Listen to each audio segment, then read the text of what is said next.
To show you what happened in Saudi Arabia and China that is sending shockwaves through Washington and the Middle East right now. The Biden administration is, of course, hiding it from you. They don't want to talk about it. But I'll show you this in a minute. But first, I'm not being hyperbolic when I say that the United States is mirroring almost exactly what led to the fall of the Roman Empire. Just dive into the research. Because during the late Roman Empire, the government found itself in almost the exact same situation as the United States today. The Romans facing massive military spending to satiate their continued expansion. They went into massive debt. They started borrowing all kinds of money in order to pay for this military expansion. It all created a downward debt spiral that consumed the Roman Empire, and they couldn't get out of it. Today, the U.S. government is also facing skyrocketing levels of debt, with the national debt currently sitting at $33 trillion. This level of indebtedness is unsustainable. How are they going to get out of this? The United States now has over 750 military bases around the world. It's one of the most infuriating things in the world to me. It's spending billions to overthrow other governments around the world. Here was Senator John McCain in Ukraine in 2013 admitting they're in the process of regime change. Senator, you have just addressed the crowd of protesters there, yourself in Kiev.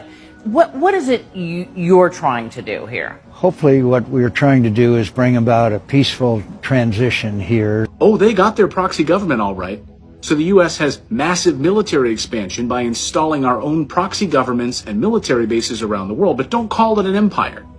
But it's the same thing as the Romans, just with a different name. Another factor that contributed to the decline of the Roman Empire was the debasement of the currency. Just like the United States, in an effort to finance its military operations and other expenses, the Roman Empire began to issue coins with less silver inside of it. That led to hyperinflation. It led to a loss of faith in the currency. Does that sound familiar to you? Where have I heard this before? Only this time, the difference is that the United States dollar isn't tied to any gold or any silver. It's tied to nothing. The U.S. dollar is backed up by debt and U.S. military power. And, most importantly, using the U.S. dollar to pay for oil transactions. So this week, Saudi Arabia surprised Joe Biden and the rest of the West by suddenly announcing a massive oil production cut, which will reduce OPEC Plus's production by another 1.5 million barrels per day until the end of the year. Oil prices then shot up above $80 a barrel, up 6%. But it's not just about the oil production. It's about what happened next. The Biden administration threatened Saudi Arabia with severe consequences.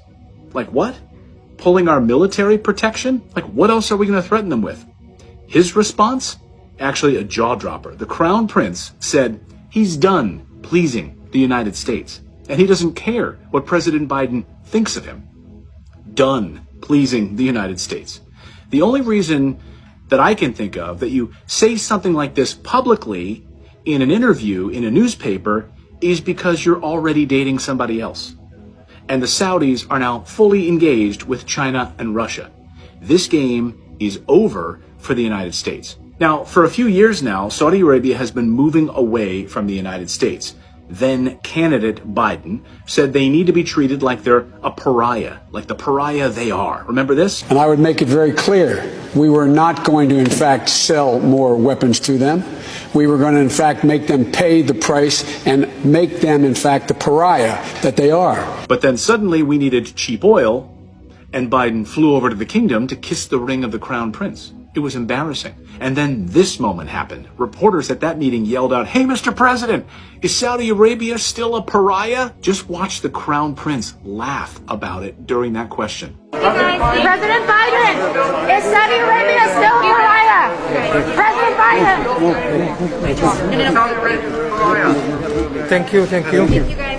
Thank you. Now, we've relied on them for their oil reserves, and they relied on us for our military protection. It's been a mutually beneficial relationship, but that's all changing now. They're starting to look beyond the United States for allies and are forging closer ties with countries like China and Russia. So what does this mean for the United States? Well, for starters, it means we're going to lose a boatload of money. Saudi Arabia is one of the world's largest oil producers, and we've been buying their oil for years. They start selling to China and Russia instead, and now we're going to have to pay more for our oil. Just sitting here in this port, watching the Saudi Arabian oil barges leave port and go out. It's an amazing sight to behold. So that's going to hit the American consumers very, very hard, as everything from gas prices to heating bills will go up. But it's not just oil prices that will be affected. Saudi Arabia is also a major investor in the United States. They own a lot of our debt, and they invest heavily in American companies. If they start pulling their money out of the United States, it's going to hurt our economy. It's already happening. Just look at the inflation numbers. Saudi Arabia is not only distancing itself from the United States, but also selling off its holdings of U.S. Treasury bonds, which is a devastating blow to the U.S. economy.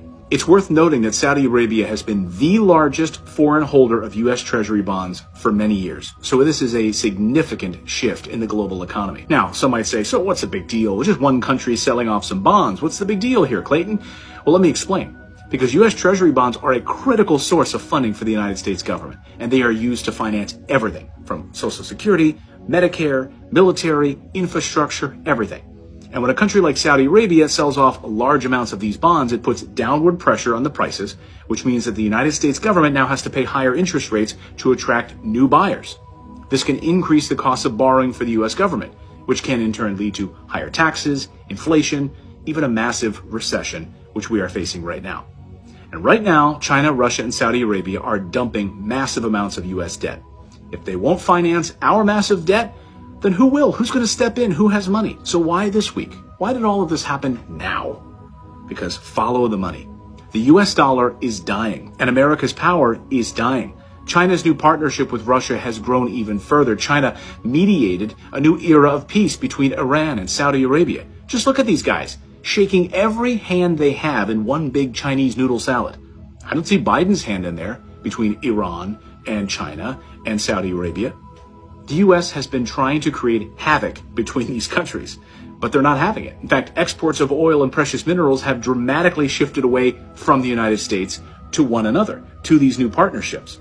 The United States has been using its control over the dollar to weaponize its economic power, using sanctions against China, Iran, and Russia, trying to pressure other countries to comply with its foreign policy goals. The sanctions show just how desperate the United States is to try and replace dependence on Russia and China for all of our minerals and our manufacturing. We are sitting on mountains of uranium, lithium, gold, oil, and yet we don't have the infrastructure to pull it out of the ground. Last week, the head of the European Union Commission, Ursula von der Leyen, admitted the truth about our reliance on China and Russia for minerals and resources. It was a pretty big admission moment. Listen. We know this is an era where we rely on one single supplier, China. 98% of our rare earth supply, 93% of our magnesium, 97% of our lithium, just to name a few. And literally on the same day that she made that statement, Ford Motor Company admitted it's spending billions to team up with China to mine minerals for its electric cars. This is how bad it's gotten, guys. The New World Order unfolding right before our eyes. The United States loves to try sanctions first, and if those don't work, they go to war next.